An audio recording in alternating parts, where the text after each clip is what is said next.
บ้านนั้นยังอันยังออกดังนั้นคนเรานี้มันมีโอกาสที่ว่าชนะก็ไปมาจากบ้านมีเรื่องอย่างมาหัวหน้าจางพี่ตั้งคนอีสานหมาคนนั้นนี่เนี่ยว่าหนาคอร์รัปชันใหญ่ว่าผู้เดียวว่าให้คนอื่นว่านะนี่แต่เพื่อนว่าผู้เดียวโลด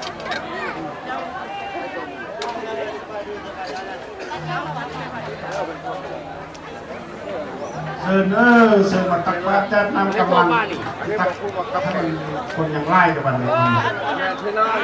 ยังมาได้ปีนี้เป็นนาประธานคุณปีใบลาวเนาะแม่ประธานทุกวันสบายใจวันสบายใจเป็นประธานมันปัญชีพวกนี้ไปต่อเพื่อนปีใบลาวไปปานาไรเด้อเข้าเรื่องปานาหันไปเฝ้าป่วยปีล้านเพื่อนมีลูกปีล้านเนาะส่งเข้ามาเป็นนางสังฆานเป็นนางนพมาศทุกแอปกระเจ้าให้กระเจ้ามีทูของพระเจ้าใหม่กินเลยด้วยผู้วัฒนธรรมท่านเฮาพอเอาลูกเอาล้านเฮามาวัดกระเจ้าก็จะลืมนี้ลืมของลืมวัฒนธรรมทุกงามอันดีงามของประจำชาติลาวประจำชาติลาวมันในพี่น้องจำประสักคือกันอย่างนี้มันก็แสดงออกตัวมันนี่เลยนะว่าเขาเป็นคนลาวสัมพังลงแจงมันโดนเงินนุ่งชิ้นไม่เพียงแค่ที่เรียนทหารเอาผิดว่าเต็มซักไปถึงวันทหารปลายพื้นอยู่เนาะมีพระบิดามีหัวมวนแสดงว่าเขามียึดของวัฒนธรรมใส่ยุ่นมีเบอร์เป็นโรคอยู่เดินยุ่นวัดกันอยู่ไปใส่มาสั่งเอาไปย่างมันยุ่นอีหยังเนี่ยตัวพวกอะไรฮะคอยซีหูอีหยังเป็นไผว่าให้ผมไปย่างยุ่นกูโดนแดงชกซักว่าให้ผมไปย่างยุ่นเขาก็บอกว่าไอ้ยกหนังสือออกมา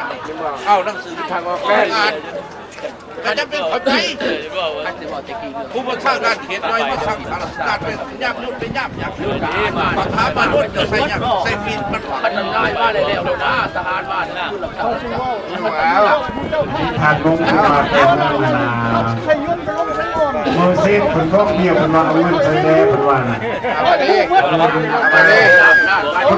คนลาวจะมาซื้อมงโทษคนนั้นตัดคดีเด้อเป็นคนมงเลยคนลาวเก่ามากเอายังขับดักคนตามกาลาวนั่นแหละเพราะว่าเป็นไรเขาเรียกว่าเอาเงินใส่ได้ไม่บ้านหน้าเขาบุญมีเงินเอาดักคนตามทีมฟุตบอลไปเวียดนามครับทหารเวียดนามทหารเขาไปหายมันจีนทหารเวียดนามปัฒนาเอาเลยมาจัดนำเอาจะปินมันวะปัฒนาเอาว่าเขาได้มากินมาทานมึงจะไปใส่มันจิ้มรุ่งอันดับทะเลใต้แดนเขาเห็นมันวะเขาเวียดนามมันวะนานมากลูกชายจะถ่ายพวกเราเห็นเขาจับเยอรมนีบอกเลยรายการเฮามื้อนี้กะลังกากันมาส่งของข้าเจ้ามาดิเลยมันสนับสนุนแล้วมันตายไปจะทิ้งไปแก่มันจักเซ็กซังเดี๋ยวเขาเข้าปักเข้าแล้วเขากะเดี๋ยวนี้เขาควรจะทักษิณเดียวแกก็ธรรมนูญจะอยากจะทักษิณจะแกทักษิณหรือมองไปส่งมองเขาเจริญเจ้าพี่ลาดกระบวนแห่แห่นางเส้นทางหรือว่าแห่นางรับลงประมาณนางตะเกียบพยายามผู้เส้นท่านต้องศึกษาให้หัวว่าเป็นนั่งเขาเป็นนั่งเขามีนางตะเกียบเป็นนั่งเขามีนางเพิ่นว่าเอาไล่เพิ่นเอาเจ็ดนาง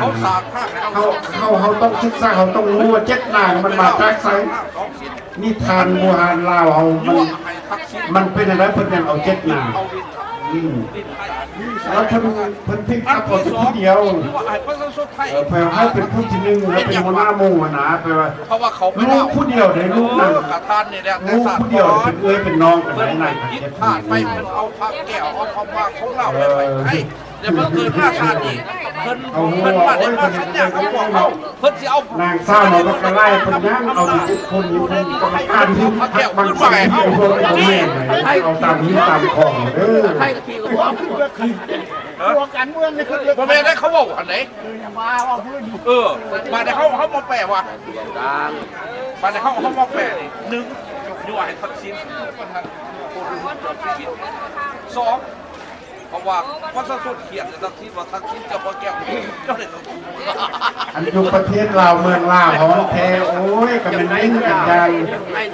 มวนซื่อไปแท้แล้วเพราะว่ามันเข้ากับบรรยากาศมันเมืองฮ้อนเนาะอำเภอไร่ไข่ย้อยคันนี้ทึกน้ำเย็นนี่ก็มันใจเย็นไปเนาะ เขาจะบอกถึงใครต้องเป็นหน่วย มาอันนี้มันเป็นบุญฮิตของเขานี่เป็นคนเมืองฮ้อนเราไม่เห็นอยู่เมืองหนาวกว่าดิพระพุทธเจ้าก็เกิดอยู่อินเดียก็เป็นเมืองฮ้อนนี่นั่งทั้งทั้งเริ่มจนแน่จนดำเลยอินเดียก็ได้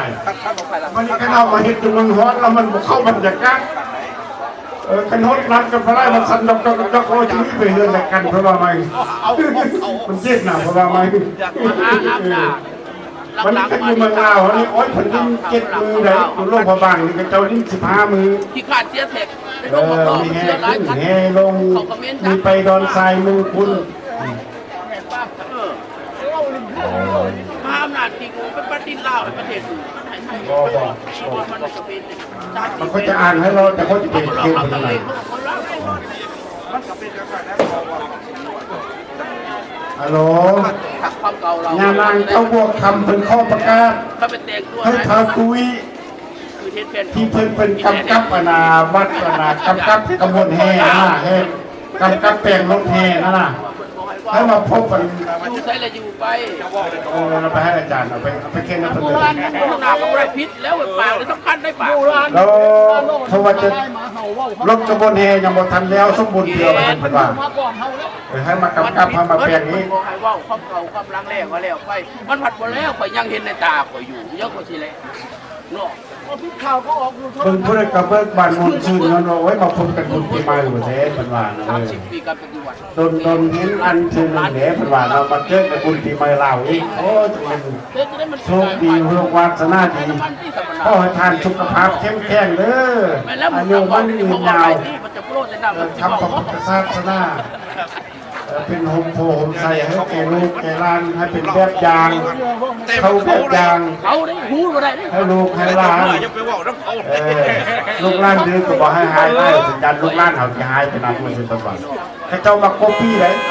มาโกปี้พ่อมาโกปี้แม่เลยเนาะ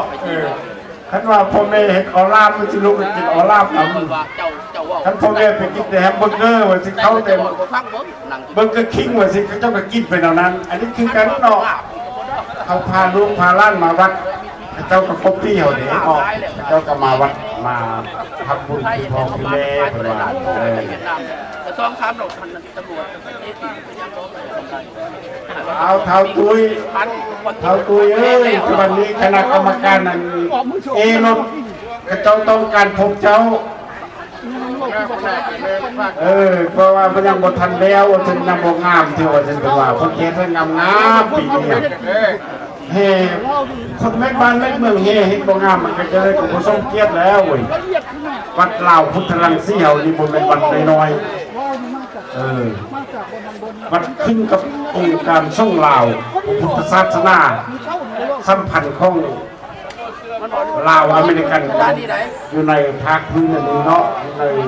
อเมริกานี่มันบ่ได้ว่าเป็นข้องธรรมดาบ่เป็นวัดเล็กวัดน้อยเป็นข้องคนลาวเฮาชาวพุทธเฮา100%ในปากเซ่มากขึ้นไหนเบิดรุ่นเฮารุ่นล้านสร้างต่อไปหลายบาทวัดลุงมาสร้างแต่วัดนี้ให้มันเจริญรุ่งเรืองแล้วทุกพงจอดคำปิวแล้วทุกพงแล้วดอกแล้วลายแล้วก็สร้างทัดร่วงเวียงจันทร์ที่นี่ทัดร่วงจำลองไว้วันนี้มันจะเป็นสร้างไร่เอาแถวว่าวัดเราพุทธลังสีเขาเนี่ยแต่ย้อนทุกทานแล้วเรามากินมาทาน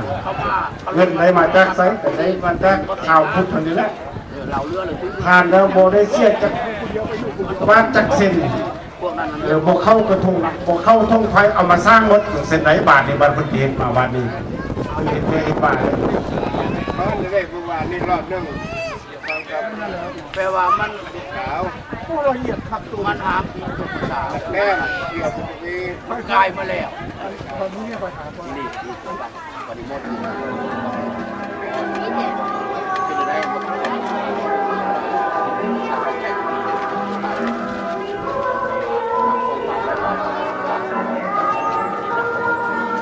ป็นดาวทางบงผ่าน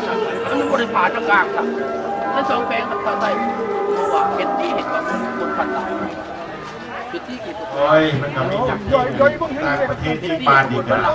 เจ้าที่ เอา ยัง ทิ้งเราต้องจากภูจำปามาได้แม่มันจะเข้าบรรยากาศเนาะ เยี่ยมบ่ได้แล้ว เขาควรจะแก้ง คนเรา100%ทั้งหมดมานี่ นายตู้อยู่นั่นกับเขาเลย จะได้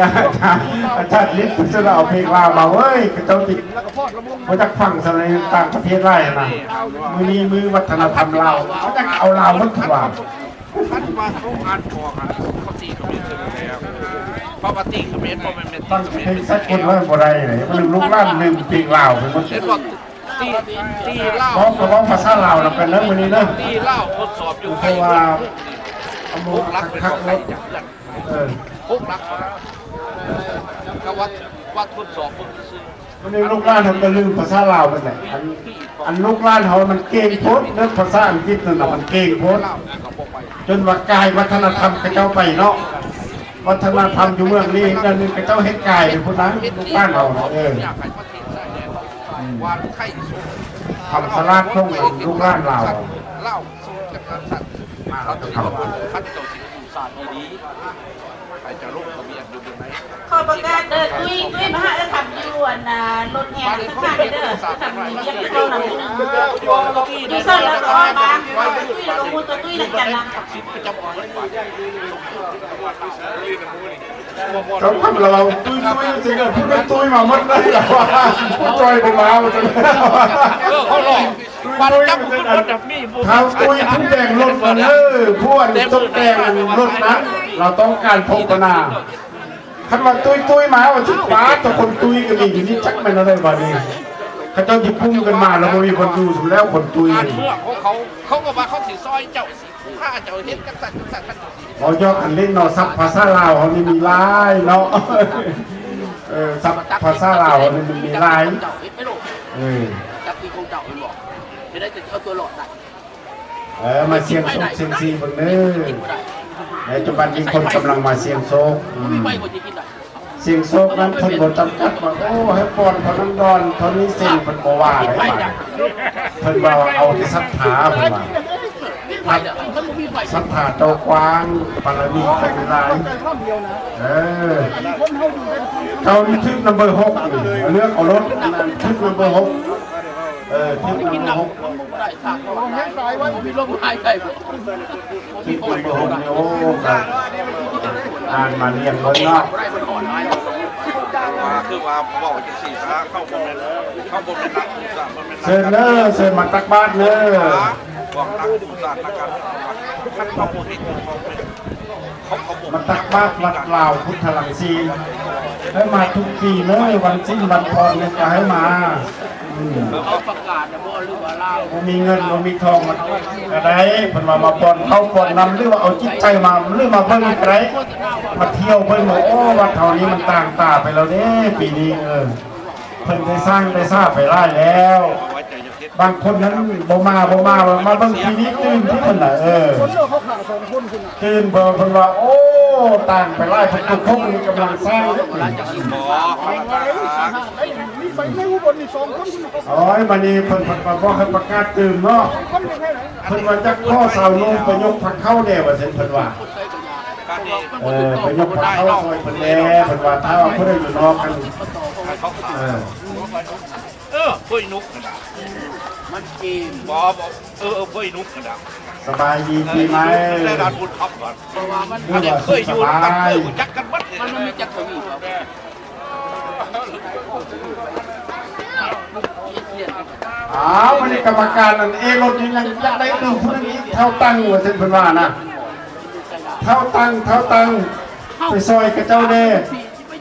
เวลาเขานี่มันจันมันจองเขาแล้วเรื่องมันไกลมันบอกเขาแล้ว ไปเห็ดไปขาไปปัน วันนี้คันว่ารถเขานั้นบ่แล้วนี่มันก็สิบ่งามเลยคนเม็ดบ้านเม็ดเมืองไม่ให้รถทางไว้สิมันก็สิบ่เป็นบ่ก็ซอยกันนี่ต้องงามๆนี่แหละเนาะ เขาอยู่ มาเบิ่งกระบวนแห่นี่ได้สำคัญอันนั้นเป็นเมืองร่วมกับพโดวัดสิงห์ทอง5วัดธาตุท่าวัดสิงห์ทองไปทุกพระธาตุทรายไปเข้าขึ้นทำติงโอ้ยจะเป็นคิดว่า5 บาทนี่บ้านเรามันบ่มีข้อจำกัดที่เดี๋ยวนี้เนาะที่ฟ้อนตามถนนหนทางก็ได้ที่ไปขึ้นเรือนในบ้านตัวแท้ที่ไปขึ้นเรือนเซตที่มีหันกับฟ้อนแย่ตรงหนทางนั้น เห็นเจ้ามาดีไม่ใช่ดิ อันนี้กันไปฟ้อนได้มันเขาจำไปว่าภาษามันได้ที่เงินย้อนนี่เจ้าหม้อนี่มันเป็นเหมือนกันมันเป็นเส้นมันก็ว่ามันเป็นวนน้ำมันทางนะมันเป็นเรื่องอีกบ้านเรานั้นจะเป็นงานมิวสิกก็ได้หักกันได้บ่ใช่ป่ะ โอ้ยกันบ้านเราดีหน่อยน้ำนี่ก็น้ำเย็นๆไปแล้ววาดใส่กันอันนี้ขันมาพุ่นเดิน5ได้ใส่เสื้อกันหนาวอยู่ได้บ่ดิมันเฮาเป็นพุ่นเมืองฮ้อนเราไม่เห็นอยู่เมืองหนาวมันเราเข้าบรรยากาศมาเลยเนาะอดเอาเลยนะขณะมีคนรดน้ำกันจะชุดจมเด้อมันต้องด่าเจ้าบางคนกับเจ้ายักโอ้เสียวเรื่องมูหดวาดไปกดเอาเพราะว่าน้ำมันนี่มันน้ำศักดิ์สิทธิ์ไหนอยู่ละลาเขาพอได้เอาน้ำหดกันไหนเป็นมือนี่นะมันสำคัญขึ้นปีใหม่แท้มันมือสำคัญเลยถ้าเจ้าหดก็โอ้ยโชคดีเด้อให้ลาให้พรกันน้ำนี่เปรียบเท่าเลยน้ำใจมาจากน้ำใจมันเป็นน้ำศักดิ์สิทธิ์ก็เขาจะได้บันทึกไว้ในหัวใจว่าโอ้ยผู้ขัวหดน้ำเนาะเสื้อสิ้นไม่เอานี่เป็นตักเอาซะคือตัวนั้นเอาเนาะบางคนจะจมพดจมฟุบไปมันบอกเข้าบรรยากาศเนาะพดเอาจะตั้งเป้าหมายไว้มันไปน้ำเต่าไหนวันหนึ่งถ้าลูกหลานเขาได้ยินนั้น แท้มันยังบ่ไป ลูกหลานเขาจะพบปี้เอาไหนเพราะแต่ความดีบริพบปี้เอาที่ของประเทศลาวนี่แหละอันที่เจ้าเห็นน่ะอันหุ้มตกเพิ่งติดแล้วน่ะ ตามกระบวนการเขามา อันนั้นเอาไว้อันน่ะข้าวสารเจ้าในเขตหุ้มตกเพิ่งนั้นทานไปนับเพราะว่าปีนี้นั้นทานเพิ่งยังเนาะเพิ่งเสื้อเพิ่งสร้างเพิ่งยาซาซี่บอกมันมีสักเพิ่งเลยตาจักรพรรดิจัดเพื่อขายอธิบายให้ลูกฟังรู้ทานรู้บอกเป็นผู้ไรขายได้อันเพื่อนยกแผ่นดินหุ้มเพิ่งนะมันมีไล่เลยทานสังเกตบนบุญเดินห้าวงานบุญเดินห้าวมันมีไล่ที่ไล่ยางทานสังเกตไปต่อที่เขาพูดอยู่ในสายตาเขาทานอยู่ในขณะนี้สิ่งแวดล้อมทานให้ดูมันมีไล่แนวที่พวกเขาเห็นนี่นะจะว่าอยู่ลาวต้องทุกไก่เห็นว่าต้องออกขนาดโตเพิ่งนั้นทานไปถ้าทานลงโลกทานทำที่นับอะไรนับที่ลงนับเรื่องเพลงบอกมันมีลูกลาซาซี่บอกสร้างลูกเสื้อลูกชักเป็นเก่ายอดจักรพรรดิเนี่ยเป็นบ่หลวงใหญ่เราคนเรางูใหญ่ปีงูใหญ่เนี่ยพระเกียรติคือมหาลุกินเดชเป็นว่าผู้ควายบุษนเนาะมาเฮาเรือนเฮาหลาวค่อยว่าต้องไปเขียนซื้อมาให้ว่านายการประจำมาแขกขมวนดิเป็นว่านายการตักมาจัดนำเลยวันนี้ดนตรีมันกันเริ่มอะไรบันคุณจะคอนจะไปสังกัดกับขึ้นอะไรมันขึ้นกับไปในเมื่อคุณยังเด็ดโทษหากันคุณก็ได้ใจกระมวลโอ้ยมือนี้เอาแท้ๆว่าไหนบอกประชาชนไหนพวกเจ้าอันแรกก็แตกตีในการเมืองบาดที่กันต้องเลิกไปเลยอยู่นำกันอย่างนี้แหละมันหน้ากันอย่างนี้ฟ้อนก้อกันอย่างนี้แหละเลิกหน่อยยังหาบุญหาม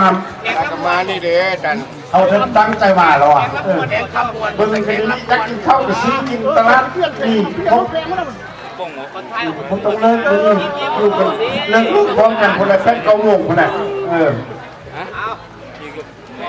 เป็นยังไงคุณจึงแค่ผ้าดอนเนาะว่าพักทิ้งนั่นเนาะให้ ให้ ไปไปที่มาเด้อกัน มายืนไอ้แดงก็เป็นยังสร้างกันแต่ยางว่าฝั่งแม่ได้คุณปีใหม่ล่าอยู่ใช้หรือบนที่อยู่โคจุกแบบว่าเราว่าสามเดือนนี่คือพออีกอยู่แดนเมืองวัน อันเฮาเสียพักกินรถพอเพียงแต่5 ดอนเท่านั้นแล้วเงิน5 ดอนนั้นเฮาเอามาเข้าวัดเด้เฮามาเข้าวัดอาจารย์เนาะ มันต้องได้ 5 ดอนเอาทานไปไปจะชุดจมไปได้ มันจะได้ดีเลยไปรถ บางคนกรรมการนี่บ่จบบ่งามเลย5 ดอนกัน เป็นพยานไปให้แนวเรา เอาไปรถแนวเราไปพุ่งมันคือที่แรก ขายงามแล้วเอามาให้เด้อ 69หมู่เจ้า เมื่อวานนี้เงินพักกินเขาก็ได้มา2,000แล้วเด้เนาะมื้อนี้เอาไปไล่ลงมื้อนี้ขอโทษได้เงินไล่เราก็มาสร้างตุกคงในบัดนี้ทานมาเทน่านี่ร้อนตุกคงมาป้าโทษนี่เป็นวัดอะไรยังมางามเลยเพราะว่ามันเริ่มหยาบเดี๋ยวว่าคำปิว หมู่เจ้าเห็น แหมมันบ่ไปใช้เงินของทานมาสร้างเลยหากระโต ทำตุกคงนี่ที่วันนี้มันลดไป40,000 กว่าแล้วยังบ่ทันแล้วก็จะเอาตื่มคณะ3-4 หมื่นพุ่นแหละ ปีที่คิดเขาที่เก็บ เจ้าเมื่อเอา มีลุงน้องคอยคุม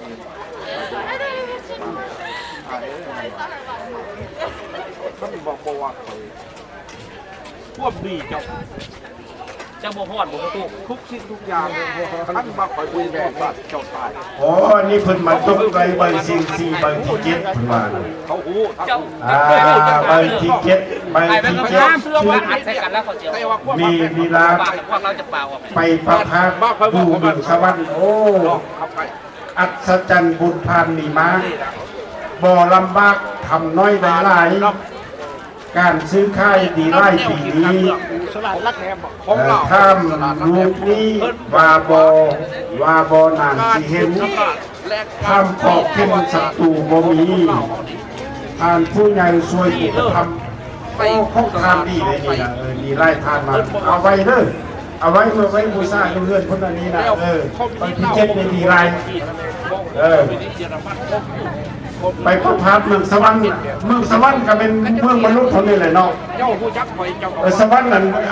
อนาคตเราบ่เห็นมันเป็นอะไรท่านจะมีสุขมีความสบายอยู่ยาวอยู่เรือนขั้นเหตุการณ์จะได้เงินหลายคนบ้านแล้วมีเงินมีความสุขแล้วนั่นแหละเป็นเมืองสวรรค์ทุกทุกใจนั่นทุกมันเอาอันนี้คนบ้านไปเมืองสวรรค์เรามีความสุขใจของพวกเราเนาะ มันเป็นคนแนวไหนแล้วเจ้าก็คือบาดเจ้ามาหวนเลยเจ้ามาหวนคือเจ้าก็ผู้จักเลยเดียวว่าเป็น อ๋อนี่เพิ่นจงอีกตื่นเนาะ เป็น เพิ่นจงไปเบอร์ที่6 ไปเฮ็ดแนวไหน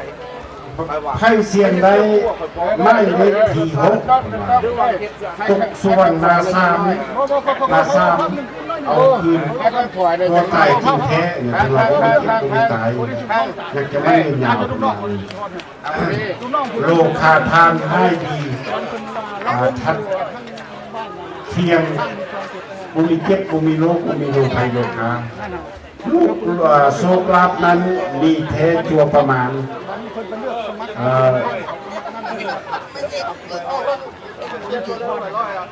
ณท่านสุนทรเอามาที่พูดอยู่นั่นเมียเจ้านั่นสุนทรนายพลนายพลนะอันนี้คนแน่นายพล โลกสัตว์อาราโชคลาภเขาผ่านมีแท้พอประมาณเพราะนั้นไล่กระบอกมีน้อยกระบอกมีพอปานกลางประมาณพอปานกลางเปอร์เซ็นต์นั้นโชคลาภของท่านทำถึงการค้าดีอยู่พอควรอ๋อนั่นก็สมควรไม่พอดีไม่จอนั่นก็ได้ดีหมดเลยอ๋อปีนี้รายการมีมาจอน่ะถ้ามาพงหัน เจ้าอยู่เพื่อนเก่าบ่ เพื่อนนั่งเก่า เพื่อนนั่งเก่าวันไหน ทำถึงสู้กระทันมีพวดแล้วก็มีพวดแล้ว เป็นพี่ชายเนี่ย เนาะ จะ สู้ บอก ถึง ยัง แผ ไง น เดี๋ยวคันบอกไล่เขาว่า เข้าซ่า ไม่ผิดไม่ไอ้หรอกคนไม่ได้บอกซ้ำตายอยู่ ลาซาซี่บ่ม่องมนความหักของเจ้าบ่ม่องมนมาที่เพิ่นนั้นพอดำดังเดิมเจ้าดีมั้ยดีแล้วเจ้าดีมั้ย น้องเลยเป็นยังไงเอาจากตัวมา นางสังขารเฮากับมาตักบาตรนางเขาเอาทางเจ็บเฮาก็ได้ ในสมัยก่อ อั น นนางทาง7นางทาง6นั่นโมเมนต์ว่าโอ้แค่น้อยบ่ได้ที่1แค่น้อยบ่งามบ่เพิ่นบ่มักของกรรมการให้โมเมนต์นั้น ที่ แน่ ขาย น เอ อง น จะโวยมันบ่ที่ใครที่มัน เพิ่นต้องเอาผู้หนึง นั่นที่เขา แล้วผู้ที่6ที่7นั่นเด้ผู้ที่4ที่5เด้กับงามคือกัน ที่ของมูเจ้าแล้ว งามคือกันงามทั้ง6ทั้ง7นั่นแหละ อันขั้นห้าผู้ใด เราจะจำเป็นคนต้องได้เอาผู้หนึง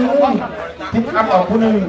อยากทันคอยกินคอยอยู่กับบ้าน งามมาแล้วเนาะงามน้ำใจงามเครื่องนุ่งงามมารยาทบ้านปากเบา